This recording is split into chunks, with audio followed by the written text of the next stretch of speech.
Hello, everybody, and welcome. We're going to go over a comprehensive financial statement creation with multiple transactions. The last one we did had, I think, a total of 5. This one, I think, has at least 11 or 12.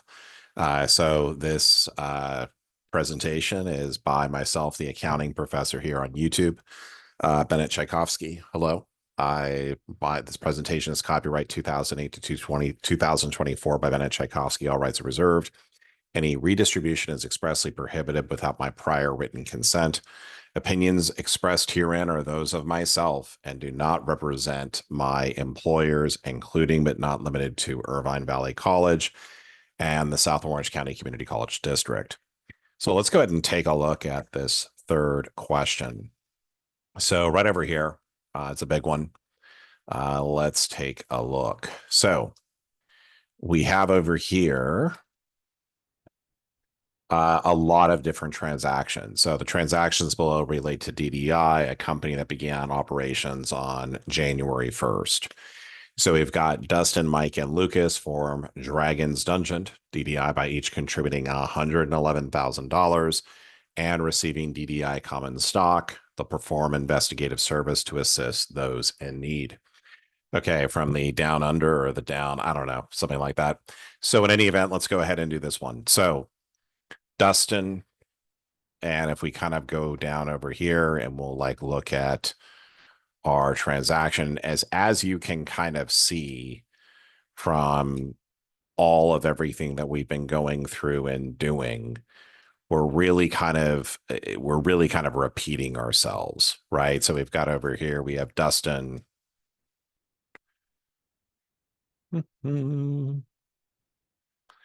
Dustin, Mike, and Lucas are each giving cash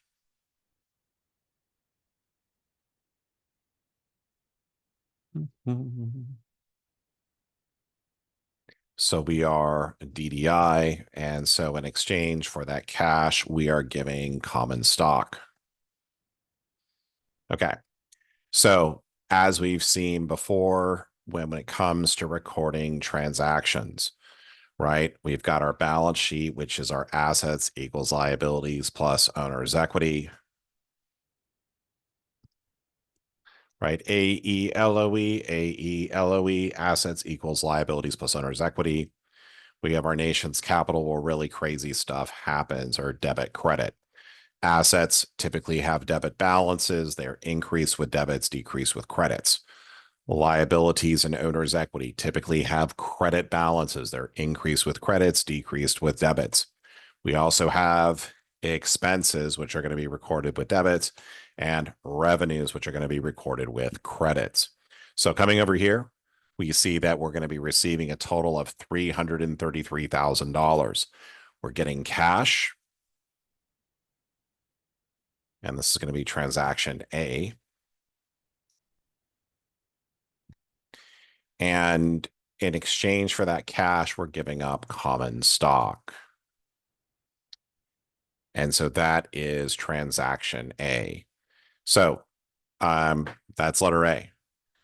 This should look absolutely familiar to you by now, because in every single one of our questions, we're contributing cash and receiving common stock.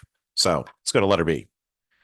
On January 15th, 2028, Karen gives DDI $59,000. DDI will perform services for Karen in early 2029, or in the future. So what are we receiving? Well, DDI is receiving cash, right? So what we're going to do is we're going to come over here. We've got Karen giving cash.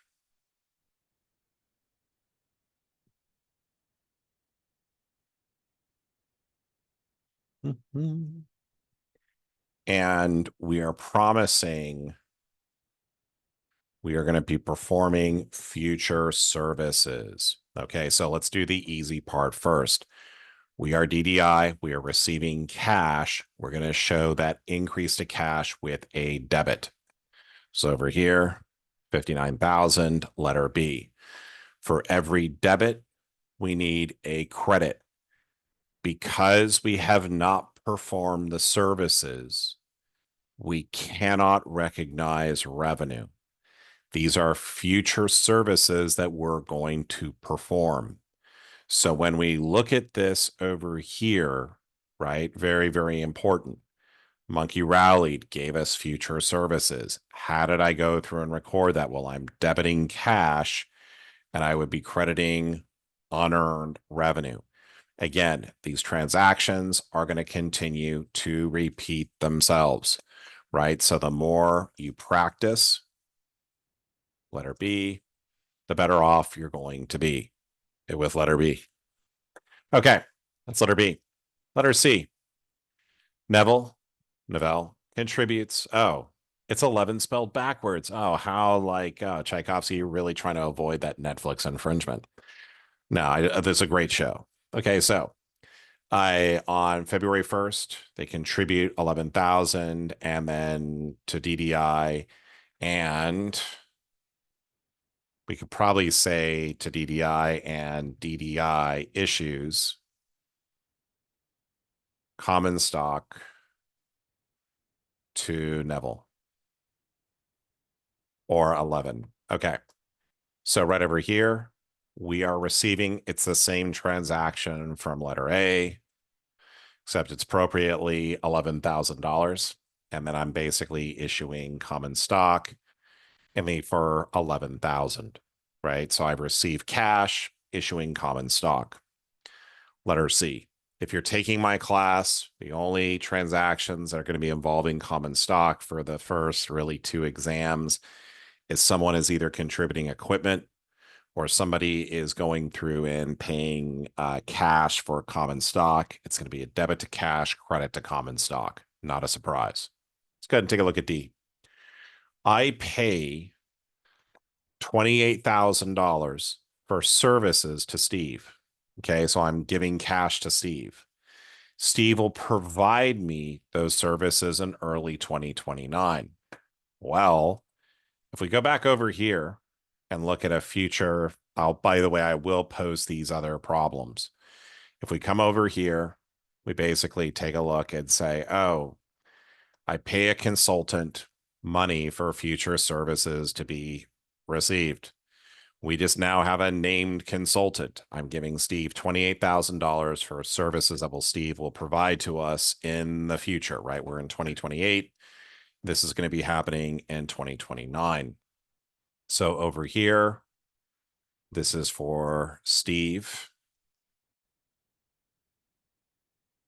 This is going to be for 28,000 cash. And then Steve is going to be providing services to DDI. Okay. So when I go through and look at this, right, what is happening to my cash? Well, if I'm paying someone cash, cash is an asset, cash is decreasing. So I'm going to go ahead over here. I'm going to credit cash for $28,000. For every credit, I need a debit. My debit is going to be to prepaid consulting services. And let's see if we have that. Yep, we do. So right over here, this is going to be to prepaid consulting services. Remember, when we see this over here, they're going to be providing it to us in the future. If it's in the future, going to be in this case here, it's prepaid consulting services, and the other one with Karen, it was unearned revenue. Let's go through over here and take a look at letter E. I perform service and send an invoice to Hopper for 200,000. Now, this is really important. This is the first transaction I've shown you in these videos where we're not getting cash for revenue, but let's go through and take a look. I've performed services, and when you see this, services being performed, right? So DDI,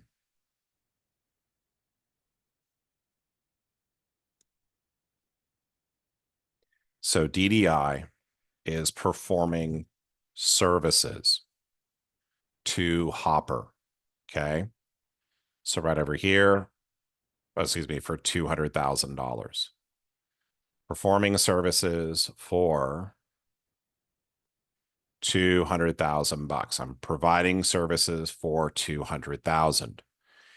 If I've provided services, and you can infer that right over here, that when you see this, that there's no other future obligations to be performed by DDI. Don't have to say it. You can basically infer it. It's either going to be unearned revenue, or in this case, it's going to be revenue. If I've performed services, whether or not I have been paid, that is going to be revenue. So over here, I'm going to have consulting services revenue for $200,000. And this is going to be letter E. Okay. So I'm recording consulting services revenue for 200,000. How do I record revenue? I record revenue with a credit. Now, when we see this over here, I send an invoice to Hopper. Well, what is an invoice? Basically, what an invoice is if you see this over here, it's basically a piece of paper that goes over to whoever you're sending this to. And it basically is going to say, well, who's it's going to go to Hopper, invoice number, date. It's basically a document that's going to describe the services that the company has performed. And it's going to say, pay me, right? You'll see all these different things down over here. It might have some sales tax information if that's appropriate, but that's what an invoice is. If you come across things you don't know, look it up. That's what Chat GPT, Brave, all these other fun things are for. That's what friends are for. That's what AI is for, right? So when I come over here, right, it's basically an invoice. Now, will Hopper need to pay me the invoice? The answer is yes, but he's not. I would normally, all the other transactions we've been doing, I've been wanting to record cash, but in this case, I haven't been paid yet. However, Hopper owes me the money. So what this is going to be is an asset called accounts receivable, or AR. So coming right over here, right? Basically, Hopper owes me $200,000. So essentially, this is an asset. It's giving me future economic benefit because it means that Hopper owes me money. That is an absolute asset. I've earned the revenue, right? I've performed the services. So that's how we're going to go through and record problem E.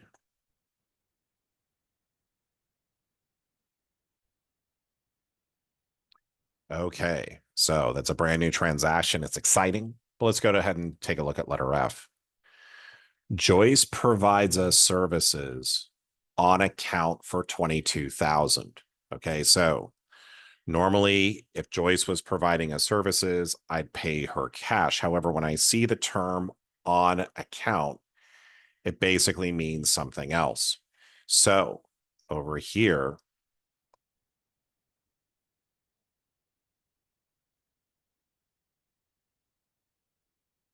right over here, and this is Hopper, and we've got over here, we have Joyce.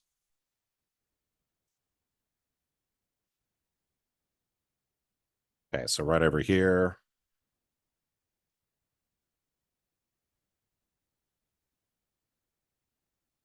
so if someone is performing services for me now, right, basically over here for 22,000, this is essentially going to be an expense. How do we record expenses? We record expenses with a debit. So what I'm going to do is I'm going to debit consulting services expense for 22,000. Note, it does not say over here that the services are in the future. They're currently being done. Joyce provides us services. I've received the benefit of those services, so I need to record consulting services expense. Now, am I paying Joyce immediately? The answer is no. For letter F, right? Basically, provide service to us on account for 22,000. So it's on account. So I'm going to go ahead and credit accounts payable, which is a liability, right? I owe Joyce the money. How do I show an increase to a liability, right? If I owe somebody money, I'm increasing my liabilities. Remember, I've gotten the benefit of her services, so I'm going to go ahead and debit that expense. Last transaction we just looked at with Hopper, I record the revenue. I'm increasing my asset, not with cash, but with accounts receivable. Okay, let's take a look at letter G. On 7/1/28, Hopper basically pays us $172,000 from the transaction in E, right? So Hopper owes us $200,000, but he's paying us right now $172,000. Let's do the easy part first. I'm getting cash. Cash is an asset.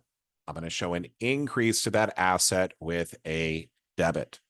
So coming right over here, letter G, I'm getting $172,000. Now, for every debit, I need a credit. Now, once Hopper gives me $172,000, does he still owe me $200,000? The answer is no. He owes me less than $200,000. So what I'm going to do is I'm going to credit this right over here for $172,000. Now you might be saying, well, Bennett, how do we know if this transaction was correct? Well, if I take 200,000, subtract the smaller amount, leave the remainder on the opposite side, I get a balance of 28,000. This happens to be how much Hopper owes me after I was paid 172,000. So I know that my transaction not only works, I have a debit and a credit, but I'm also showing the proper amount that's owed. Let's go ahead and take a look at letter H. On 8/1/28, DDI pays Joyce 15,000 from transaction F. So I'm paying money. What's happening to my cash? Well, my cash is going down. But is this really an expense? And the answer is no, it's not an expense. I've already incurred the expense. So I've paid her 15,000. So if I look at how much I owe Joyce, it is 22,000. Real question is now, well, if I paid 15, do I owe her?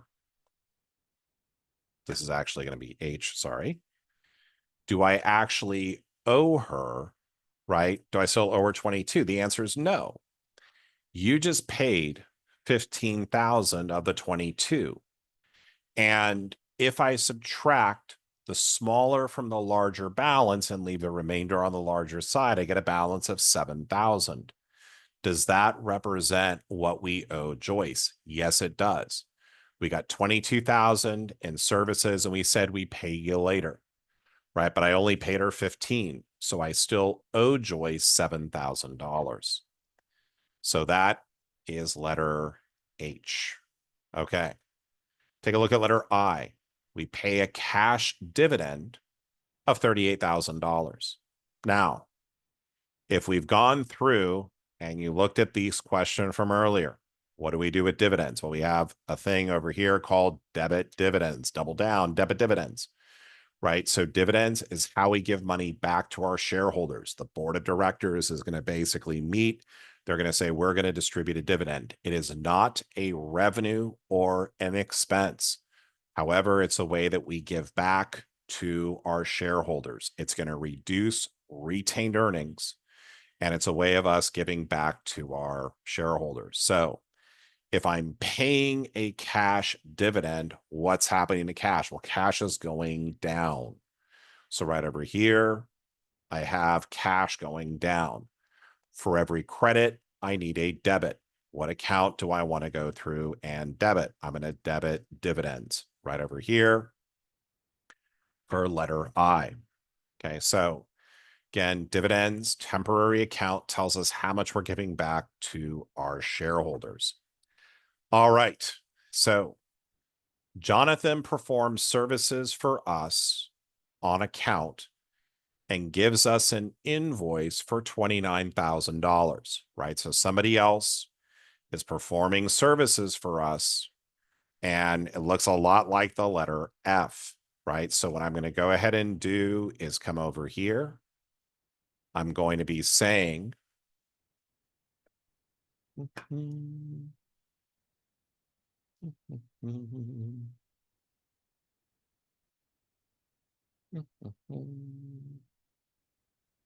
okay, so right over here, this speed, Jonathan performs services for us and gives us an invoice for 29,000.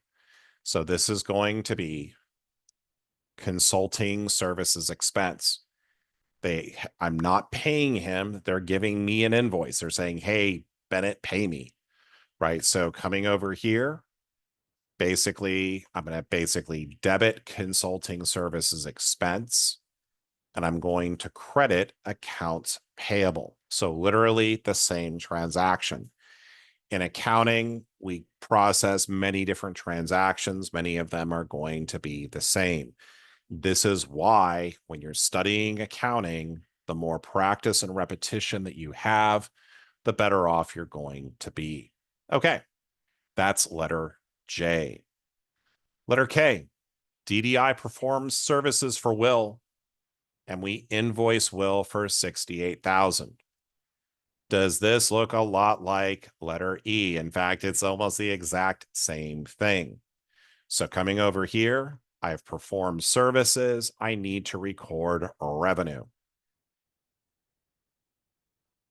For every credit, how do I record revenue? I record revenue with a credit.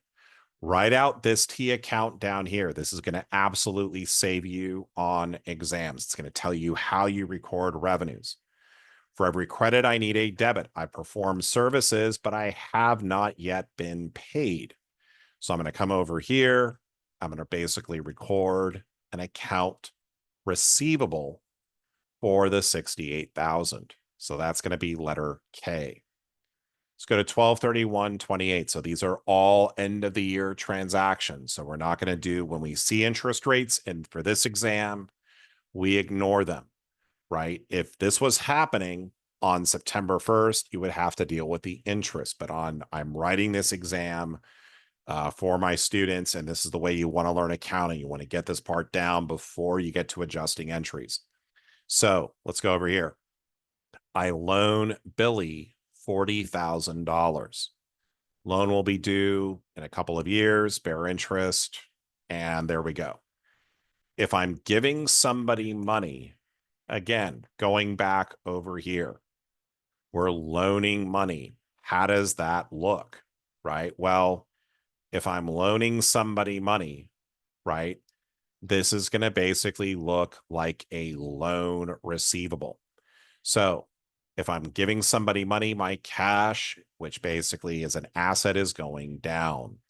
So I'm going to credit cash, and this is going to be letter L. I'm going to credit cash for 40,000. For every credit, I need a debit.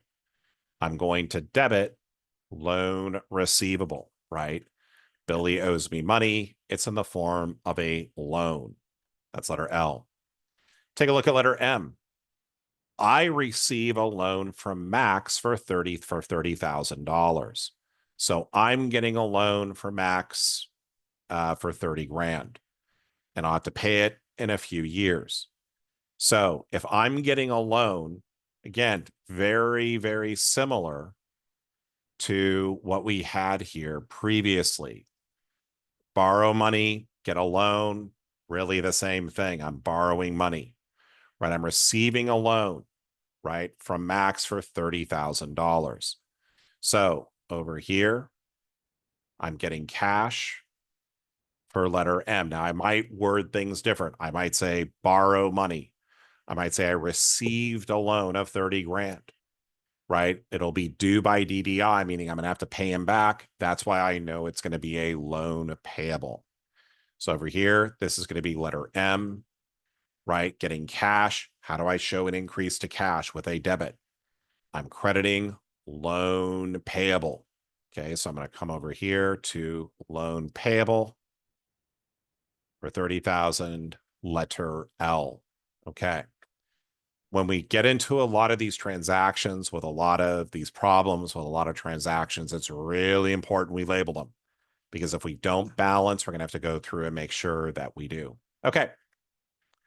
I purchase equipment for $50,000 by making a 15% cash down payment and placing the remaining amount due on a note payable.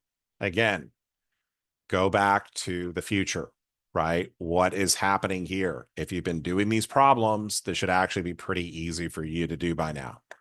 But I'm receiving equipment, right?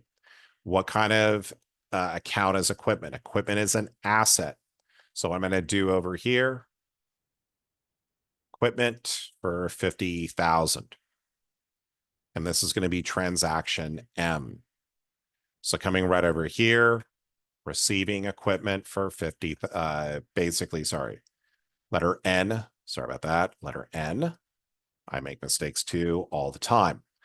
So got letter N, receiving equipment for 50,000 bucks. How am I paying for that equipment? Well, it tells me right over here, I make a cash down payment of 15%. Using high grade calculus, I take 50,000, multiply it by 0.15, and I get 7,500. So over here, for the equipment, I'm getting 50 grand. I'm going to have a credit to cash, letter N, for 7,500. However, my transaction is not in balance. So what I'm going to also need is I need a credit for 42,500. Where is that going to go to? Over here, this is going to go to a note payable, right? Come over here to notes payable and 42,500, letter N. Okay. Coming back right over here. Letter O. I purchased an insurance policy for 12,000. The policy will provide me coverage for the following year. This is as of 12/31/28. It's giving me coverage for the following year. If I'm buying a policy, what's happening to my cash? It's going to be decreasing by 12,000. Now, this policy has not yet been used, right? It's not going to be expense. That's going to be the next exam with adjusting entries. So for us right now, this is giving us future economic benefit in the form of insurance coverage. So this is going to be an account which we're going to be calling prepaid insurance. And this is going to be letter O. Okay. Prepaid insurance is an asset. We show an increase to an asset with a debit.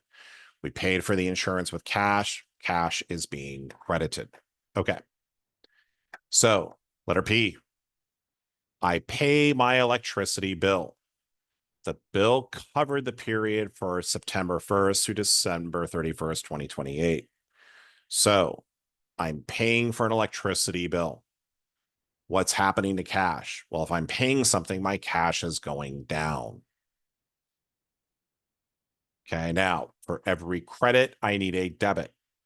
I have used an expense, or I've used electricity. This is an expense. I'm using something for my business operations. So over here, we look at this utilities, right? This is, by the way, if you're taking my class and you say, well, I want to call it electricity expense, go for it, dude. Cross this out and put in a different account, right? So coming over here. So this is going to be for 29,000, sorry. And this is going to be letter P.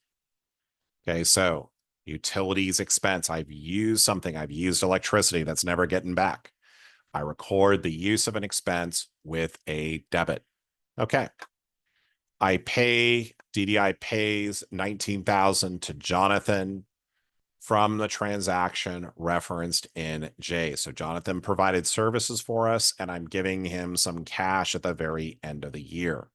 So if I'm paying somebody money, $19,000 credit. For every credit, I need a debit, right? So when I got these services from Jonathan, the real question is do I still owe Jonathan $29,000? The answer is no. Once I pay him that 19,000, I now owe him 10,000. So that's how we know that that part is correct. Okay. So what you're also going to notice too, and many of your instructors may go through and do this, but you're also going to see a lot of accounts you may not need to use. For example, rent expense, we didn't need to use any of these. Income summary, you will never need to use in my class if you're taking it with me. So we've input in the transactions for A through Q. Now, if you're taking my class in terms of points, this is by far the big one. If this kind of question out of 175 points, this is going to be worth about 110. Just recording the transactions is going to be worth about 40 to 45 points. One of the things that I've seen over the 10, actually now 11 years I've been teaching financial accounting is when I grade exams. And when I grade exams, I have students who are able to do this very first part first. It's kind of fun. I'm taking like, oh, boom, boom. I'm putting in all the accounts. But these next parts, though, are just as important and they're worth a lot of points. When you take me for a future, when you take me, when you have the next exam, this part right here, when we're doing adjusting entries, is really not going to be worth that much. What's going to be worth more is doing the adjusting entries. But for right now, this is probably going to be out of 110 points, maybe between 35 to 40 points in terms of going through and recording these. But the good thing is as you're seeing, I really hope that you're seeing that as we're looking through all these problems, there's kind of a limited universe, which I really have in terms of asking you questions. So let's go through and set up the trial balance. So next step is we're going to prepare an unadjusted trial balance. Remember, what does the unadjusted trial balance do for us? Well, it's not really a formal statement, right? So this is really not something that is used by us formally, right? So, and what I kind of mean by that is that it's just really a tool. And we're going to call this an unadjusted trial balance. This is a tool to help us set ourselves up for future success when we're making the financial statements. The way we want to do this is we're going to have our assets, we're going to have our liabilities, we're going to have our owner's equity, we're going to have our revenues, and then we're going to have our expenses. Okay, so that's really what we're kind of going through and doing here. All right, so before I do the trial balance, I have to total up the T accounts. So for my cash, I had 333,000 from the stock issuance, 59,000 as a customer prepayment, 11,000 as another stock purchase, 172,000 from Hopper, and then I borrowed, or I basically got a loan for 30 grand. So that's gonna be a total of 605. On the credit side, let's see how I do. I paid 28,000 for prepaid services. The 15,000 was payment on an accounts payable. The 38,000, what was that 38,000 for? Cash dividend. 40,000 was a loan that I made to somebody else. 7,500 was partial payment on the equipment. 12,000 was for the prepaid insurance. 29,000 was for an electricity bill. The 19,000 was basically for paying down an account payable. So my ending balance in cash is going to be 416.5. Cash is an asset, so we'll go ahead and put it right over here. Okay. Let's go to the next asset. Our next asset is going to be a loan receivable. So right now, we don't care necessarily about the order that these go in. That'll be for the next exam. Equipment is an asset, right? So coming over here, equipment, this is going to be for 50,000. Accounts receivable, well, thank you, Bennett. We got to do a little bit of addition. So I perform services of 200,000 from Hopper, and then I perform services for somebody else for 68. I got paid 172, and now I subtract the smaller from the larger balance, and I get an ending balance and accounts receivable of 96,000. Okay, we're on an asset hunt. Let's find the other assets. Let's see here. Prepaid insurance. Okay, exciting. So prepaid insurance. This is going to be for 12,000. And then we're going to also have prepaid consulting services. This is going to be for 28,000.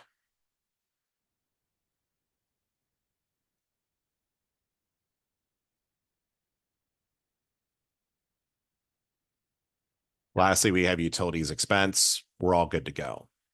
So we've got our total assets over here. For my liabilities, okay. First one over here we have is accounts payable. For our accounts payable, we basically receive services of 22 and 29. We paid these down by 34,000. I subtract the smaller from the larger balance, leave the remainder on the larger side. So I've got accounts payable, and this is going to have a credit balance of 17,000. I now come over here to unearned revenue. This has a balance of 59,000.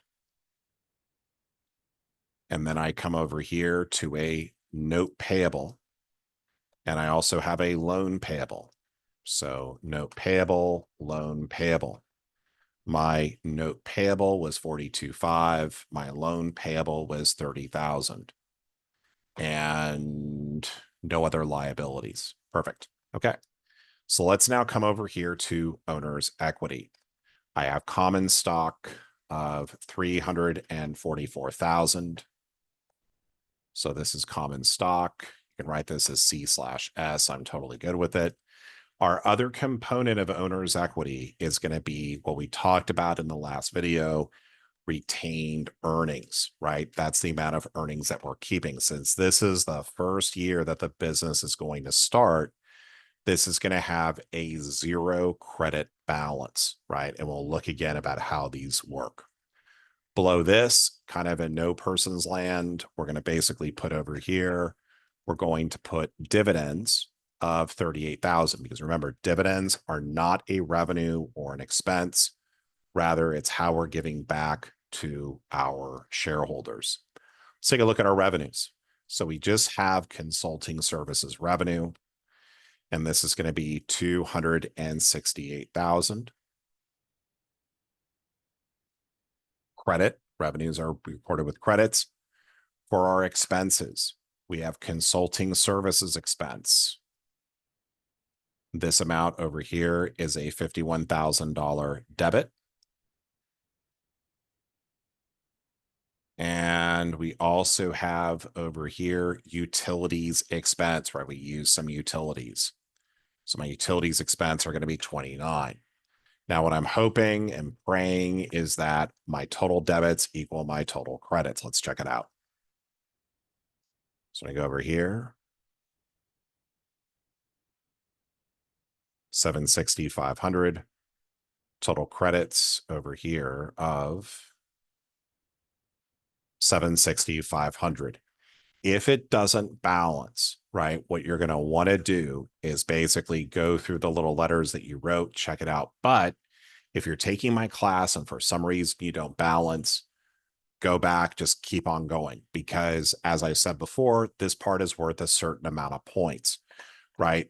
Doing the trial balance, I don't really assign a lot of points to. Your instructors may be different, but I